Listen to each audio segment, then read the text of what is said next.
Coronavirus, la pandemia. ¿Cuáles son los síntomas? ¿Cómo se transmite? ¿Qué puedo hacer para protegerme y prevenir la propagación de la enfermedad? Nuevo padecimiento que ha encendido las alarmas de los sistemas de salud. Coronavirus, la pandemia. Es un gusto reencontrarnos también en fin de semana. Gracias por acompañarnos. Si usted nos sigue a través de Canal 44, la señal de todos, o si lo hace a través de alguna de las televisoras públicas que se suman a esta emisión. Las formas de hacer contacto, @Canal 44 TV en Twitter y Facebook. Nos puede mandar mensajes también a través de WhatsApp al 33 22 42 06 90.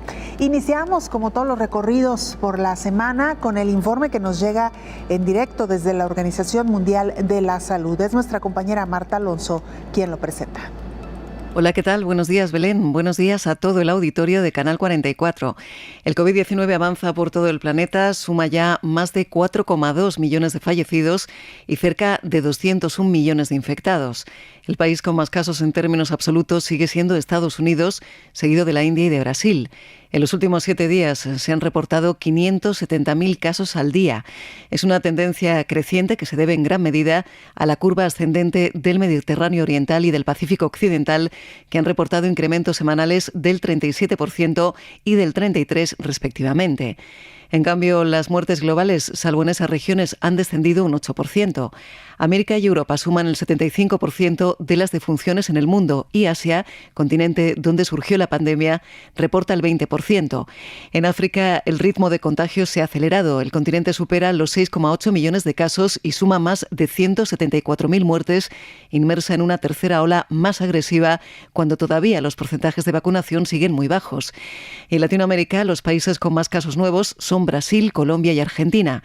Respecto a la vacunación, y según reconocieron expertos de la OMS, la expansión de la variante Delta hace tambalear las previsiones iniciales para lograr una inmunidad colectiva y probablemente obligará a revisarlas al alza. Y en Europa, concretamente en Italia, desde hoy será obligatorio mostrar el certificado sanitario del coronavirus para comer dentro de un restaurante o ir al cine. Es una medida polémica que entra en vigor un día después de que el gobierno la extendiera también a los profesores y a los medios de transporte de larga distancia. Reportó desde Europa Marta Alonso para el programa Coronavirus, la pandemia. COVID-19, un padecimiento multiorgánico que afecta de manera severa a quienes presentan altos niveles de colesterol. Las enfermedades silenciosas comienzan a mostrar sus graves afectaciones. La COVID-19 las encamina a manifestarse a un alto grado de riesgo. La mayor parte de la población mundial desconoce que sus células están impregnadas de colesterol y triglicéridos, que trae como consecuencia enfermedad arterial coronaria y cardíaca. La Organización Mundial de la Salud mantiene la advertencia de que las enfermedades cardiovasculares son las más mortíferas. Cobra la vida de 20 millones de personas cada año. Desde hace décadas, el mundo se enfrenta a una gama de afectaciones con los cambios en los estilos de vida, de alimentación alta en calorías, obesidad y sobrepeso, inactividad física y tabaquismo, un cóctel de riesgo ante el virus SARS-CoV-2, aunado a la falta masiva de campañas preventivas y de tratamientos. De acuerdo con la Fundación de Hipercolesterolemia Familiar con sede en Madrid, señala que las personas con colesterol elevado o con problemas cardíacos tienen más riesgo de complicación con COVID-19. Por ello, debe seguir con las medidas de prevención como el uso de mascarillas y el distanciamiento social, evitando los espacios cerrados y difíciles de ventilar. La Fundación inició un estudio para identificar la prevalencia de COVID-19 en los pacientes con hipercolesterolemia familiar y en sus familiares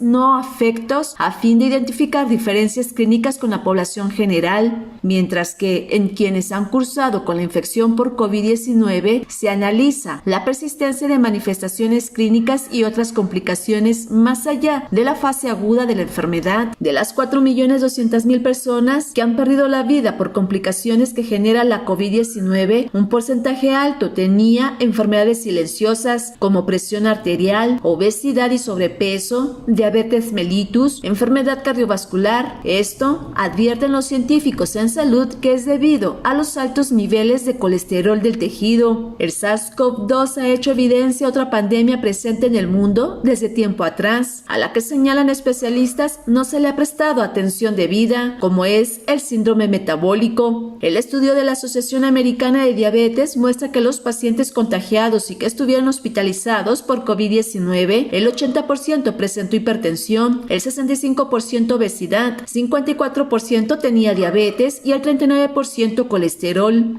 La COVID-19 es un padecimiento multiorgánico con un amplio espectro de manifestaciones. En este tiempo transcurrido, evidencia que se vive en un mundo donde no estamos cuidando nuestro cuerpo. Informó Isaura López Villalobos. Las estadísticas son preocupantes. 3 de cada 10 personas a nivel mundial tienen colesterol o triglicéridos altos, de acuerdo a lo que nos ha explicado esta semana el infectólogo Héctor Raúl Pérez Gómez. Los triglicéridos y el colesterol elevados se considera que están presentes en alrededor del 35% de la población mexicana. Estos componentes, cuando tienen elevación crónica y sin control, pueden contribuir de manera importante al desarrollo de enfermedad cardiovascular. Y la enfermedad cardiovascular, como sabemos, constituye hoy por hoy una de las principales causas de mortalidad en el mundo y en nuestro país. La elevación de colesterol y de triglicéridos puede llevar a mediano y largo plazo, por ejemplo, a un incremento en el número de infartos agudos del miocardio por trastornos en las arterias coronarias, sobre todo por el acúmulo de lo que llamamos placas ateroscleróticas que generan obstrucción al flujo sanguíneo en estas arterias. Pero también pueden sufrir los mismos efectos las arterias del sistema nervioso central y en general todo el sistema arterial de nuestro organismo, con lo cual se pueden incrementar las cifras de presión arterial. Entonces, los pacientes que tienen hipertensión arterial hay que investigar la posibilidad de que tengan hipercolesterolemia o hipertrigliceridemia, porque esas cifras hay que ponerlas en control para poder también tener un mejor control de la hipertensión arterial. Y como antes señalé, la prevalencia de trastornos en los niveles de colesterol y triglicéridos se estima están presentes en alrededor del 30% de la población mexicana y en aproximadamente el 27% de la población mundial. El síndrome metabólico se ha convertido en otra pandemia, pero hasta ahora no se le ha prestado mucha atención.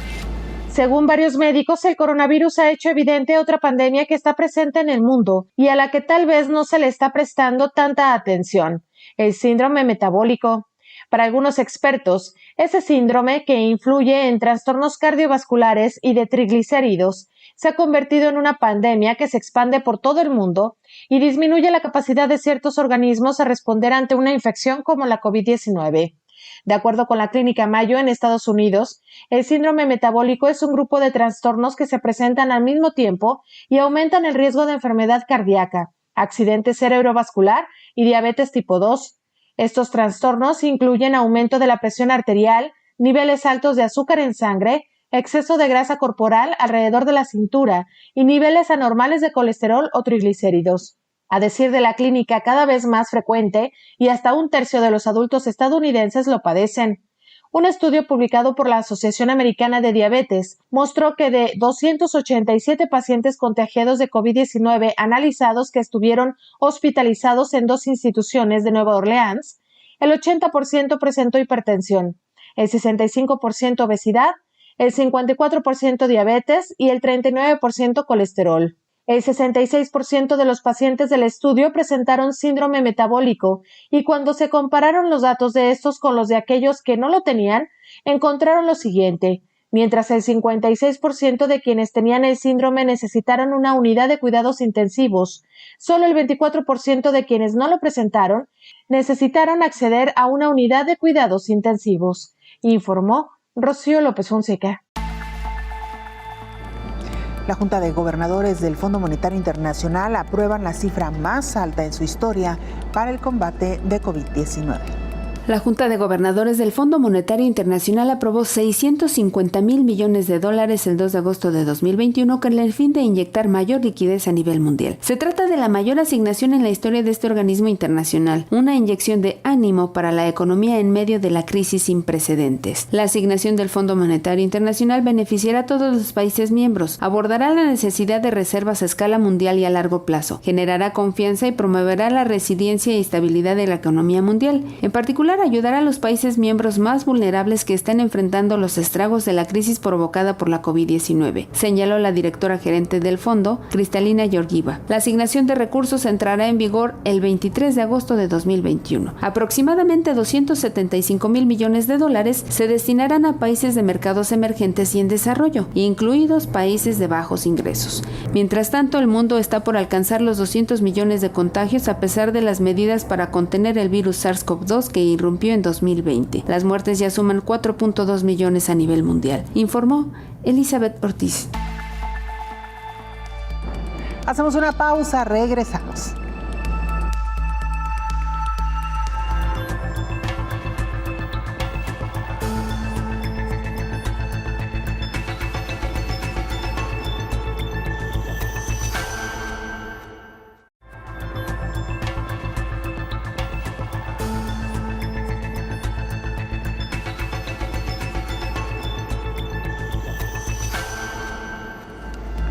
Las personas con altos niveles de colesterol podrían enfrentar un COVID-19 mucho más grave, de acuerdo a lo que dice la Fundación Española del Corazón.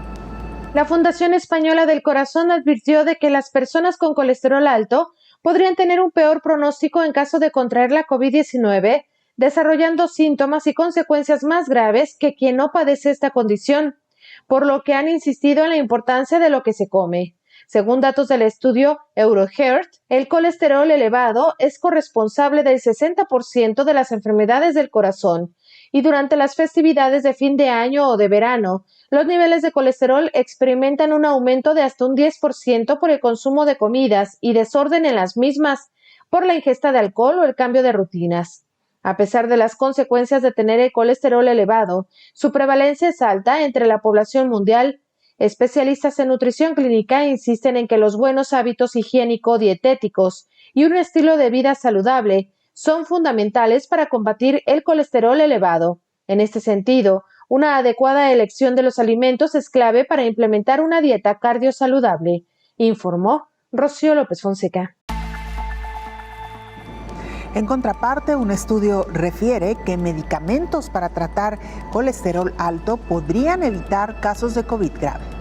Un estudio de la Facultad de Medicina de la Universidad de California en San Diego sugiere que los medicamentos que se usan para bajar los niveles de colesterol pueden reducir la gravedad de COVID-19. Con base en los registros nacionales anónimos, los investigadores confirman que los pacientes que toman estatinas tienen 41% menos de riesgo de muerte hospitalaria debido al nuevo coronavirus. La investigación fue publicada en PLOS ONE. Utilizaron datos del registro de enfermedades cardiovasculares COVID-19 de la Asociación Estadounidense del Corazón. El equipo de investigación aplicó sus hallazgos originales a una cohorte mucho más grande, más de 10,000 pacientes COVID-19 hospitalizados en Estados Unidos. Específicamente, los investigadores analizaron los registros médicos anónimos de 10,541 pacientes admitidos por COVID durante un periodo de 9 meses, de enero a septiembre de 2020, en 104 hospitales diferentes. Las estatinas se usan comúnmente para reducir los niveles de colesterol en sangre al bloquear las enzimas hepáticas responsables de producirlo. Se recetan ampliamente. Los Centros para el Control de Enfermedades estiman que 93% de los pacientes que usan un medicamento para reducir el colesterol usan este tratamiento, informó Elizabeth Ortiz. Esta semana, el infectólogo Héctor Raúl Pérez Gómez nos dio una explicación amplia y clara de lo que son los altos índices de colesterol y triglicéridos en el cuerpo y cómo se comportan. Frecuentemente ambos están elevados pero efectivamente no necesariamente ocurre así en todos los casos. Mira, los triglicéridos son un tipo de lípidos también.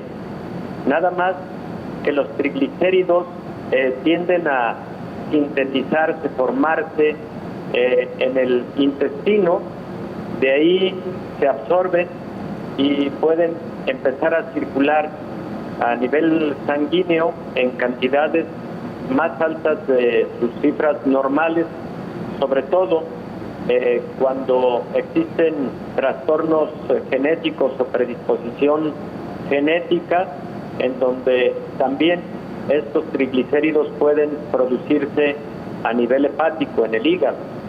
El colesterol tiene diferentes formas de presentación molecular. El colesterol también son un tipo de lípidos. Existe colesterol de alta densidad, de baja densidad y de muy baja densidad. Digamos que la sumatoria de los niveles de los tres tipos de colesterol, alta, baja y muy baja densidad, te dan el colesterol total. Entonces, para uno y otro puede existir, tanto para la elevación de triglicéridos, conocido como hipertrigliceridemia, como para la hipercolesterolemia, puede existir predisposición genética y familiar.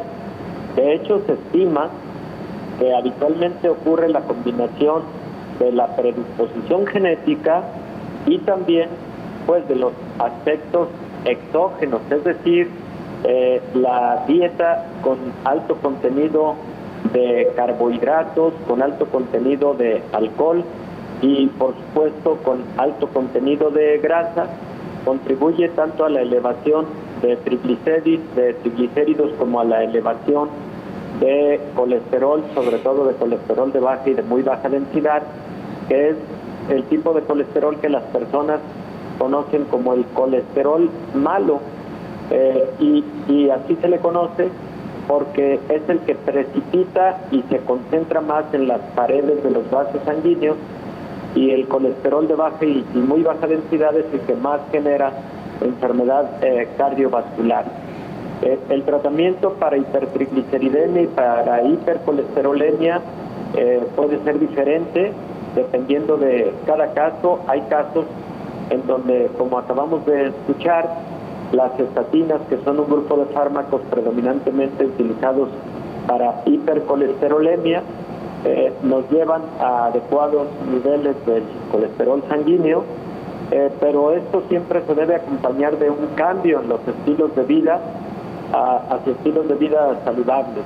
Disminuir la ingesta de carbohidratos, disminuir la ingesta de alcohol, disminuir la ingesta de grasa en la dieta y, por supuesto, incrementar la actividad física.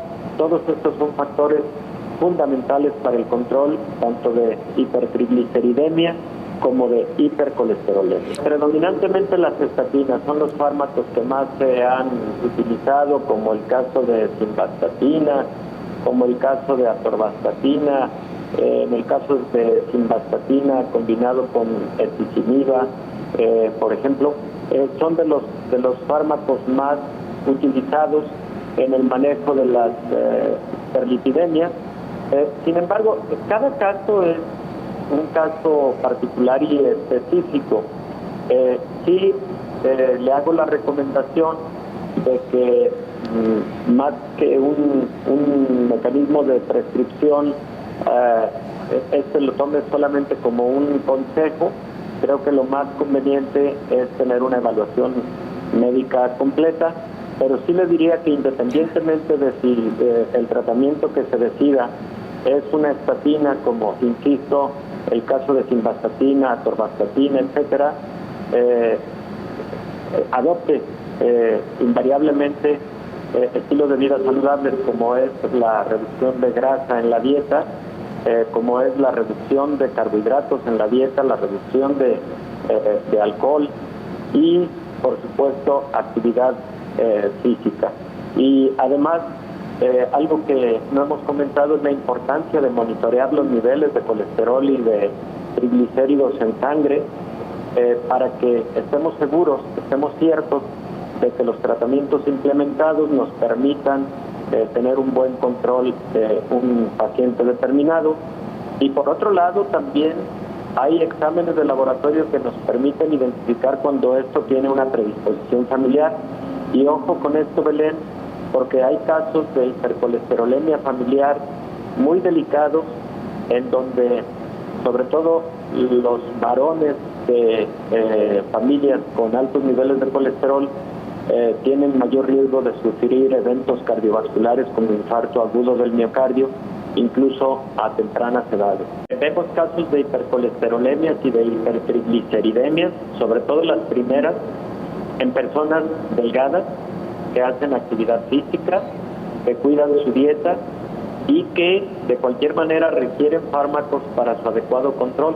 Esas personas frecuentemente tienen una predisposición familiar, una predisposición genética, en donde el riesgo de enfermedad cardiovascular existe si no se detecta oportunamente y si no se ponen esos niveles de colesterol en el orden de los límites normales.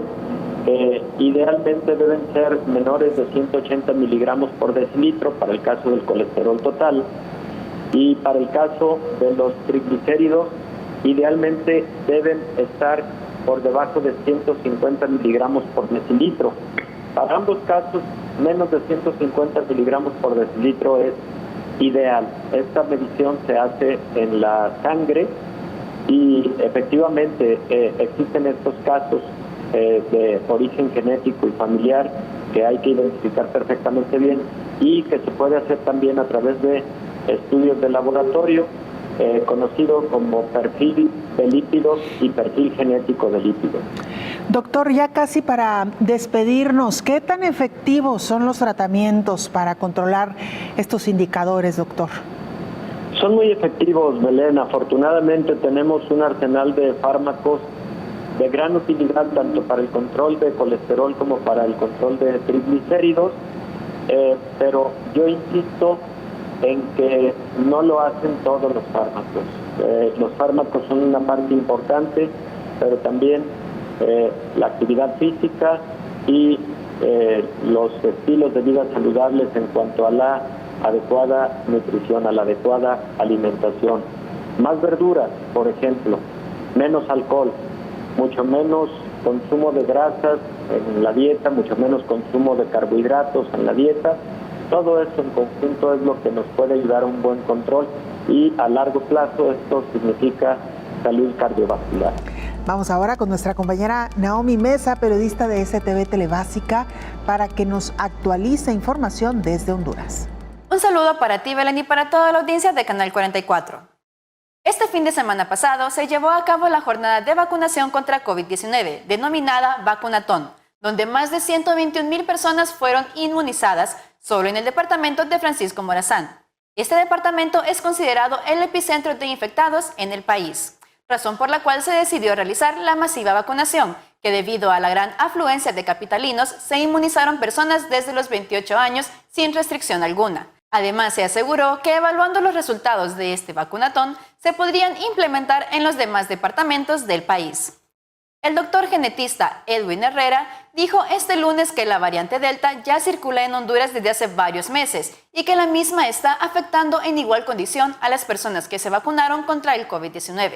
El caso sospechoso se reporta en Tegucigalpa y se trata de un hombre de 40 años, según el médico internista Omar Videa.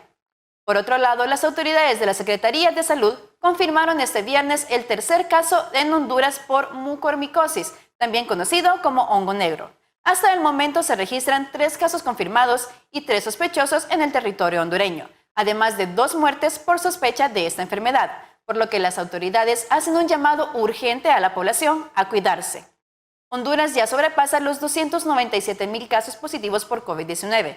Se reportan al menos 100,600 personas recuperadas, con el lamentable deceso de más de 7,800 hondureños. Les recordamos a la población que se cuiden en todo momento. Las vacunas no impiden el contagio, por lo que no deben olvidar las medidas de bioseguridad y que, de no ser necesario, no salgan de su casa. Para Coronavirus la Pandemia informó Naomi Mesa de STV Telebásica. De Honduras nos vamos a Australia, donde saludamos a Noel Caballero para que nos presente el siguiente informe. Hola, ¿qué tal? Buenos días, Belén. Buenos días a todo el auditorio de Canal 44. La ciudad-estado de Singapur afronta desde mediados de julio un pequeño rebrote que ronda el centenar de casos de la COVID-19 diarios y que fue detectado inicialmente en varios establecimientos de ocio nocturno. Aunque las autoridades singapurenses cuentan con un sólido sistema para rastrear los contactos, no han logrado hallar el foco de contagio para decenas de ellos, lo que ha llevado al gobierno a volver a implementar algunas de las medidas de restricción social para cortar la propagación comunitaria del virus. Este rebrote coincide con el plan de apertura paulatina a partir de septiembre presentado ante el Parlamento por el ministro de Finanzas, Lawrence Wong, y que pone como principal requisito lograr que el 80% de su población esté completamente vacunada.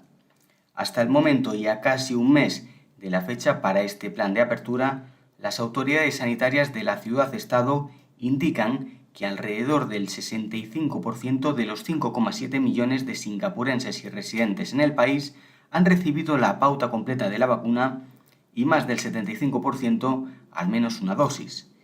Entre la población que aguarda la inoculación del fármaco se encuentran muchos niños de entre 12 y 18 años para quienes las autoridades han aprobado administrar dosis del fármaco producido por Pfizer. En una veintena de colegios que retomaron el curso a finales de junio se han detectado casos de la COVID entre docentes y alumnos, lo que ha llevado a varios centros a volver a implementar parcialmente las clases a través de Internet. La esperada reapertura de fronteras de Singapur, sin la necesidad de guardar cuarentena para los viajeros completamente vacunados, se mantendrá en un comienzo con regiones y países donde la pandemia esté bajo control.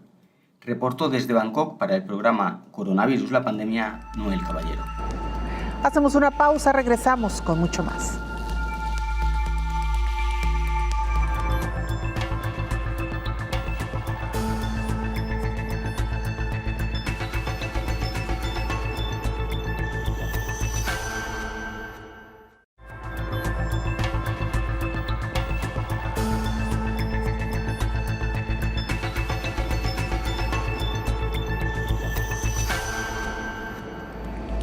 ¿Qué tema este que abordamos en la semana referente a las enfermedades autoinmunes y COVID-19? Para empezar, una de las grandes enfermedades autoinmunes son las que tienen que ver con problemas reumatológicos y se ha creído que medicamentos que sirven para tratar a pacientes con problemas reumatológicos podrían ser efectivos para tratar COVID-19. Sin embargo, hasta ahora no se ha probado ese éxito. Desde que inició la pandemia por la COVID, se han probado varios protocolos para tratar la infección sin mucho éxito. Entre los fármacos utilizados para combatirla han sido muchos, entre ellos los que son usados para los pacientes con enfermedades reumáticas, por lo que durante el año pasado y también se han detectado en varias partes del mundo desabasto. Actualmente informó la Agencia Europea del Medicamento que ya evalúa los datos, incluidos los resultados de 2 estudios clínicos en curso, que analizan la seguridad y la eficacia del fármaco en pacientes hospitalizados con COVID-19. Se realizó una solicitud en la agencia para utilizar el medicamento contra la artritis, Kineret, para tratar la COVID-19 en pacientes adultos con neumonía que corren el riesgo de desarrollar una insuficiencia respiratoria grave. Kineret actualmente tiene la autorización para tratar una serie de enfermedades inflamatorias. Es fabricado por la farmacéutica sueca de medicamentos para enfermedades raras, Sobi. Según el propio fabricante, el fármaco reduce la actividad del sistema inmunitario y su principio activo bloquea la reacción de un mensajero químico del proceso inmunitario que provoca la inflamación, por lo que se cree que esto también podría ayudar a reducir la inflamación y el daño a los tejidos asociados a COVID-19. Los resultados podrían tenerse en octubre, informó Rocío López Fonseca. El infectólogo Héctor Raúl Pérez Gómez describe cómo es el comportamiento de COVID-19 en personas que han sido diagnosticadas previamente con alguna enfermedad autoinmune. El principal motivo es que algunas proteínas virales o algunas proteínas bacterianas pueden tener alguna similitud en su estructura a proteínas presentes en células del cuerpo humano. Al generarse anticuerpos contra algunas de esas proteínas o antígenos de los microorganismos, bacterias, virus, etc., esos anticuerpos pueden también reconocer en esas proteínas del cuerpo humano esa similitud y entonces pueden actuar equivocadamente. Lo que acabamos de escuchar es muy interesante. Lo habíamos advertido ya. Un ejemplo de un estado de autoinmunidad que no permanente, pero sí que puede causar un daño inmediato después de una infección respiratoria, incluso leve, es el síndrome de Landry-Guillain-Barré. El síndrome de Guillain-Barré casi siempre se presenta después de un cuadro infeccioso respiratorio. También en algunas ocasiones se ha presentado después de la aplicación de alguna vacuna. No estoy hablando específicamente de la vacuna anti-COVID. Y en este síndrome de Landry-Guillain-Barré se forman anticuerpos contra esos microbios, virus que están generando la infección, pero esos anticuerpos se pueden empezar a equivocar y pueden empezar a generar daño a proteínas del tejido neuronal, en particular las proteínas de la mielina que recubren nervios y que recubren los filamentos nerviosos de la médula espinal. Ese estado de autoinmunidad frecuentemente es un estado corto, genera ese daño, pero no se perpetúa, no es permanente. Puse el ejemplo también de la fiebre reumática, en donde anticuerpos pueden generar daño a células cardíacas porque también se equivocan. La bacteria Streptococcus pyogenes, que causa faringoamigdalitis aguda, tiene ciertas estructuras, ciertas proteínas que al generar la respuesta inmune, luego estos anticuerpos pueden generar daño a células cardíacas que tienen algunas estructuras parecidas y que se comportan también como antígenos. La misma situación ocurre en células que se encuentran en los glomérulos de los riñones, por eso las personas que tienen fiebre reumática pueden tener ya sea carditis con daño valvular o pueden tener nefritis, glomerulonefritis con daño renal, y eso ocurre después de episodios múltiples de faringitis estreptocócica. Entonces, lo que en este momento se estudia respecto de COVID-19 son dos cosas en relación a la autoinmunidad. La primera la acabamos de escuchar.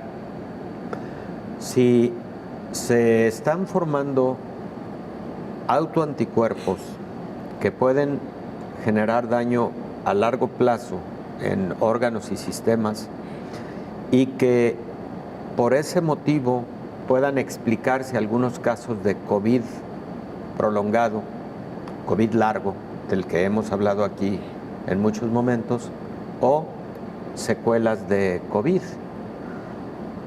Muchos pacientes con COVID te manifiestan después de varias semanas, incluso meses, que siguen teniendo dolores musculares, dolores articulares, y esos pacientes frecuentemente los encontramos con anticuerpos como el factor reumatoide positivos o contra el péptido citrulinado, que es característico de la artritis reumatoide. Y la pregunta que viene inmediatamente es, ¿el paciente tenía ya previamente este tipo de autoanticuerpos que están explicando esta enfermedad articular y es secundaria directamente al COVID? ¿O el paciente los tenía previamente y el COVID detonó la enfermedad? Todas esas preguntas están en este momento en proceso de investigación. Y esta situación, Belén, va a tener que ser explorada con mucho detalle, porque la estimación de sintomatología articular y muscular después de un episodio de COVID sintomático está alcanzando por el orden del 25 al 30%, incluso por periodos de tiempo que van más allá de las 6 semanas. Sería preocupante que la COVID-19 fuera una enfermedad desencadenante de autoinmunidad, porque eso nos significaría otro serio problema de salud pública en el futuro. Para algunas enfermedades reumatológicas, Belén, sí está identificado que un cuadro infeccioso puede ser un detonante para su aparición o por lo menos para el que se haga clínicamente evidente lo que era una autoinmunidad preexistente pero subclínica. Rocío Otoya, corresponsal de la agencia EFE en Australia, nos presenta el siguiente informe. Buenos días, Belén, y buenos días a todo el auditorio de Canal 44. Aquí en Sydney, en donde más de 6 millones de habitantes que vivimos en esta ciudad y las comunidades aledañas, estamos confinados desde el 26 de junio hasta por lo menos el 27 de agosto próximo. La variante de la Delta sigue propagándose sin dar tregua a los rastreadores de contactos. Este lunes las autoridades de Nueva Gales del Sur reportaron 207 contagios locales en el estado, además de un fallecimiento, lo que totaliza más de 3.700 casos y 15 muertos desde que se detectó un brote de la Delta a mediados de junio en Sydney. Para poner freno al avance de la COVID-19, especialmente en los barrios del oeste y sudoeste de Sydney, en donde viven muchos trabajadores esenciales e inmigrantes y están bajo medidas mucho más estrictas, la policía patrulla las calles desde este lunes con 300 soldados desarmados, quienes ayudan tanto en la logística como en el rastreo de contactos y el cumplimiento de las restricciones de cuarentena y desplazamientos. Las autoridades australianas quieren vacunar a la mayor cantidad de pobladores posibles para intentar volver a la normalidad, especialmente en Sydney, en donde solo operan los comercios esenciales y las clases se realizan de forma virtual, lo que supone grandes pérdidas para la ciudad más poblada del país y que depende mucho de los ingresos que le traen los estudiantes extranjeros. La Delta también ha irrumpido en el vecino estado de Queensland, que ha confinado entre el 31 de julio al 8 de agosto a unos 3,8 millones de habitantes de Brisbane, la tercera ciudad más poblada del país, y 10 jurisdicciones más que incluyen a los balnearios turísticos de Gold Coast, que además tiene estudios cinematográficos, y Sunshine Coast. El brote de Queensland, que afecta a escolares y estudiantes y acumula 31 casos, tiene su origen en 2 viajeros internacionales que llegaron a Australia el 29 de julio, pero las autoridades aún no han podido determinar cómo se filtró a la comunidad este virus. En otras ciudades como Melbourne o Adelaida, sus pobladores volvieron a la normalidad la semana pasada tras estar 10 y 7 días respectivamente en confinamiento después de ser afectados por el brote de Sydney, mientras el resto del territorio australiano está libre de COVID por varios meses. El país de más de 25 millones de pobladores, que no supera las 34.500 infecciones y los 925 decesos desde el inicio de la pandemia, cuando cerró sus fronteras internacionales, intenta acelerar su programa de vacunación que ha administrado la pauta completa a un 19% de la población mayor de 16 años y prevé terminar para la Navidad. 2 meses después de lo previsto. Reportó desde Australia para el programa Coronavirus, la pandemia, Rocío Otoya. Hacemos una pausa, regresamos con más.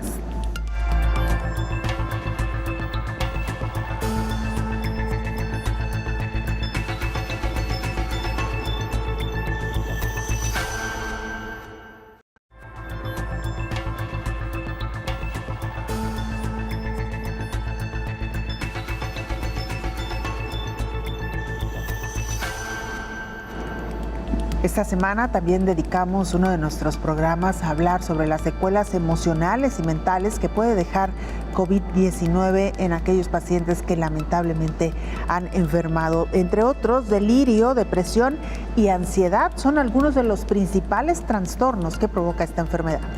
El mundo se enfrenta a una sindemia agresiva con la COVID-19, afecta a la población en su contexto social, económico y de salud. Las repercusiones en el tiempo pueden ser mayúsculas. El individuo se envuelve en diferentes factores de riesgo que con la pandemia está a flor de piel de desarrollar diferentes patologías o quienes ya cursan con una, el panorama se vuelve desalentador. En el transitar del planeta se ha visto envuelto en varias pandemias. Al vivir en un entorno no saludable, la población enfrenta un sinnúmero de padecimientos físico-biológicos e inmunes. Esto conlleva en muchos casos a presentar problemas de salud mental que de no ser atendidos a tiempo, las consecuencias pueden ser graves. Además de las afectaciones de base que se presentan con los síntomas de la COVID-19 como pérdida del olfato y el dolor de cabeza, afecta la salud mental y el cerebro. Puede presentarse ansiedad, depresión, debilidad, fatiga y otros síntomas psicológicos y neurológicos. Estas afectaciones comienzan a presentarse desde la pérdida del olfato y del apetito. En algunos casos, los síntomas neurológicos o psiquiátricos pueden aparecer primero o incluso ser la única manifestación en la enfermedad coronavirus. De acuerdo con la edad, es la probable afectación a la salud mental. En los ancianos puede llegar a tener delirios o bien se ha identificado en algunos estudios de seguimiento accidente cerebrovascular isquémico, accidente cerebral hemorrágico y convulsiones. En este caminar de la COVID-19 por el planeta, los científicos en las diferentes áreas de la salud siguen realizando las investigaciones correspondientes para identificar el daño que produce el virus SARS-CoV-2 al invadir las células. La inflamación que causa en la corriente sanguínea probablemente sea un factor que contribuya a los diversos daños psicológicos. Delirio, depresión y ansiedad son los principales trastornos que al parecer se presentan en las personas que han cursado con la enfermedad COVID-19. La salud individual se modificó con o sin COVID-19. La constante será realizar revisiones médicas para disminuir el impacto que un virus, bacteria u hongo pueda causar al organismo. Informó Isaura López Villalobos. El infectólogo Héctor Raúl Pérez Gómez dedicó también algunos de estos programas a hablar no solamente sobre las enfermedades autoinmunes, también sobre las secuelas mentales y emocionales que ha provocado esta enfermedad. Desde el inicio de la pandemia se identificó que algunos de los fármacos que estos pacientes toman para contener la inflamación que caracteriza a muchas de las enfermedades autoinmunes, sobre todo las de orden reumatológico, tenían alguna utilidad en pacientes con COVID-19. El ejemplo más contundente en su momento fue hidroxicloroquina. La hidroxicloroquina, que en los pacientes con artritis reumatoide y otras enfermedades autoinmunes puede tener un efecto antiinflamatorio en virtud de inhibir la respuesta con citoquinas, que son unos de los mediadores moleculares de la inflamación. Y entonces se pensó que por ese motivo la hidroxicloroquina podía también modular la respuesta inflamatoria en pacientes con COVID. Se empezaron a hacer algunos estudios y los primeros mostraron algunos datos promisorios, algunos resultados promisorios. Eran pocos pacientes incluidos en esos estudios, no eran estudios comparativos contra placebo y tuvieron esa limitante metodológica los estudios. Cuando ya se avanzó y se hicieron estudios a gran escala, comparando hidroxicloroquina versus no hidroxicloroquina, sino solo el manejo, digamos, convencional del paciente con COVID, pero sin hidroxicloroquina, no se encontró diferencia entre los dos grupos y por eso la Organización Mundial de la Salud y otras agencias sugirieron que hidroxicloroquina no tenía ya cabida como parte del arsenal terapéutico en COVID-19. Surgieron otros estudios con inhibidores de citocinas como la interleucina 6, que juega un papel muy importante en la inflamación de pacientes con COVID-19. Y dentro de estos inhibidores, el que más se estudió en su momento fue tocilizumab. Tocilizumab empezó a mostrar también resultados promisorios y cuando vinieron estudios a gran escala, se identificó que sí existía un beneficio de tocilizumab, particularmente combinado con un antiviral conocido como remdesivir, pero en pacientes que presentaban enfermedad grave, pero no todavía crítica. Es decir, antes de que los pacientes estuvieran en intubación endotraqueal, por ejemplo, cuando estaban en una fase previa en donde el proceso inflamatorio de los pulmones, el corazón, etcétera, de todos los órganos y sistemas, era un proceso inflamatorio intenso, pero no aún en grado de crítico. Y en estos momentos, estos fármacos como tocilizumab, baricitinib y varios más que han venido siendo autorizados por agencias regulatorias en todo el mundo, han mostrado ese beneficio, pero en esa fase en particular. Cuando no es en esa fase, estos fármacos tienen ya poca utilidad. Si queremos utilizarlos ya en la fase muy crítica, ya es muy poco lo que se puede lograr con la combinación, por ejemplo, de estos antiinflamatorios poderosos con remdesivir, el antiviral del que acabo de comentar. Y lo que sí vino a mostrar resultados muy, muy promisorios y que hoy por hoy se ha convertido en uno de los estándares de tratamiento en pacientes que tienen un proceso inflamatorio muy severo, un proceso inflamatorio que se puede demostrar con exámenes de laboratorio como la proteína C reactiva, la ferritina, como por ejemplo elevación importante de los leucocitos, etcétera, son los corticosteroides, que también se utilizan en pacientes con autoinmunidad, en pacientes con enfermedades reumatológicas autoinmunes. Entonces, en conclusión, para este primer bloque que seguramente quieres enviar a corte, estos fármacos se pensó podían generar en los pacientes que previamente los tomaban por motivo de su enfermedad reumatológica algún nivel de protección contra la COVID-19. La conclusión por ahora es que para estos pacientes estos fármacos no generan dicha protección. Estos pacientes sí pueden enfermar y pueden enfermar gravemente a pesar de estar tomando antiinflamatorios por periodos prolongados de tiempo. Viajamos a Colombia para escuchar el informe de nuestro compañero Richard Quiñones de Noticias Oriente Bucaramanga. Hola, ¿qué tal? Un saludo especial para ustedes allá en México.